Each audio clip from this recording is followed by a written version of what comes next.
Like many wasters my age, I got married far too early.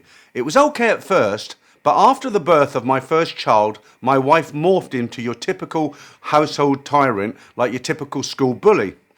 By the time the second kid came along, she had already turned into a fully fledged howling monster. She was always nagging for a bigger house with a bigger garden, a bigger car, and wanted me to work my backside off around the clock, doing all the overtime I could get. I went along with it at first, but it started to take its toll on my physical and mental health. I had no choice but to divorce and move out and find a less stressful job. I lived for weekends when my lovely kids came to visit. I'm not a big drinker, and nothing bored me more than being with the boys down the pub talking about football and the single mums they had dated. One day, my best friend from school days asked me if I wanted to join him for a trip to Thailand. To be honest, I'm not a great traveller, but he soon persuaded me with tales he had been there before and told me about the beautiful Thai bar women and freelancers who would go with anybody, provided they didn't smell. I had done a couple of flings with factory rejects, women desperately looking for a stepdad for their horribly behaved children, or a baby before it was too late, but I had no intention of bringing up somebody else's damaged goods.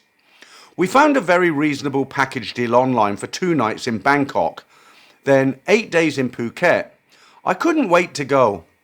Getting off the plane late in the afternoon and being hit by that waft of sweet-smelling hot air was a great introduction to our adventures.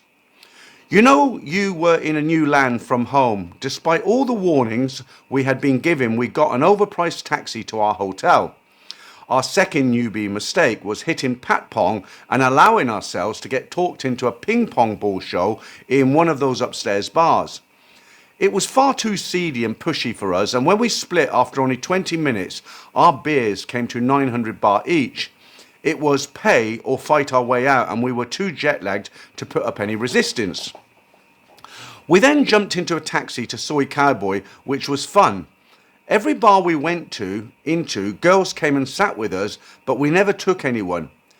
After sleeping most of the following day, we hit Nana Plaza early, around 8 p.m. The energy and vitality of the place was just amazing. I had never been anywhere like it before. We went into a downstairs bar at the back, just to make sure that everything I had heard was true. We asked a waitress if we could take these girls out, and she said, "Of course, it's a go-go bar." It was only then that we noticed that the girls were far taller than the ones we had seen at Soy Cowboy, and it suddenly dawned on us that these were not real girls at all. We left hurriedly, a bit embarrassed, and found a lively bar on the upstairs floor with real ladies. It was here that it happened. I was glancing at a girl on stage when she pointed to herself, as they do, when she finished her set. She came to sit with me and asked for a ladies' drink. To be honest, she was not the most attractive dancer in the world, but spoke good English and had a certain something about her. She noticed my friend was on his own, so called him over, her friend over, who quite frankly was the least attractive girl in the house, but my friend, being the faithful wingman he was, went along with it after initially recoiling in disgust. Time passed fast and we ended up paying the bar fine for both. The bar fine was 1,500 baht, which sounded a bit steep, but at the time we just didn't care. My wingman seemed to have changed his mind about his one because he had his arm around her and they were kissing in the elevator up to the room. We parted ways, and what followed was the best session of my life, if you know what I mean. Instead of just going to sleep, after we stayed another couple of hours just talking about ourselves, which was a mistake because it created a connection which wasn't there before.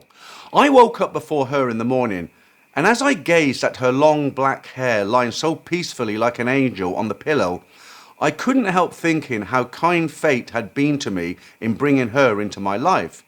She was really upset when I said we were off to Phuket, so couldn't go to her bar tonight.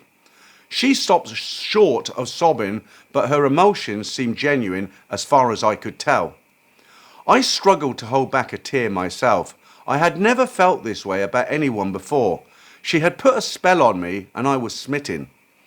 I couldn't stop thinking about her on the flight to Phuket, and if I hadn't been with a friend, I'd have returned to Bangkok during our Phuket stay. Phuket was great fun, but a different scene. centering on hundreds of bar beers and freelancers in nightclubs. The few go-go bars I found were low-energy, boring joints with unattractive ladies, mainly well past their sell-by date. The following year, I returned to Bangkok alone. The first thing I did was go to my girl's bar, but she was nowhere to be seen. Nobody had even heard of her until a mama-san was found who informed me that she had gone back to her village in Isan. I don't know if I was disappointed or relieved, but kind of pleased. She had quit the sordid nightlife. I have been back to Thailand every year since then, except during the pandemic when I was actually managed to get to Tunisia for a beach holiday. It was amazing to discover how easy it was to meet young local Arab girls in shopping malls and fast food restaurants. More than happy to go to my hotel. You need to speak a bit of French though. The only real difference from Thailand was that they did not work in bars and were far less crazy. Most said they were students. I am now a confirmed bar-go addict, but never go with the same girl more than once. There are just too many other beauties to try. There is no doubt that bar girls enhance a man's ego and quality of life, even if only for a short time. You go home to your own country a foot taller with a warm glow. I see bar girls as neither good nor bad and try not to generalize. There is no such thing as a special girl. If she was really special, she would be so popular that she would not have time to hang with a guy like me. Once you can distance yourself from your own emotions and testosterone, you can see bar girls as neither good nor bad, but a product of their culture environment. It should be their brother's job to care for the family, but some men up north are so goddamn lazy that the burden falls on their sisters, who are left with not many options, given the low status and lack of education. It's the woman's fault for letting them get away with it, but what can we do? As soon as they are hit the bars in the big tourist areas, they are soon corrupted by the other girls. They see nothing wrong in stringing along multiple farangs and getting them to support them financially with false promises. Just like Nat in the excellent cartoon series. They will not remain young and desirable for long, so have to do the best they can while the going is good. It's just life in poor countries.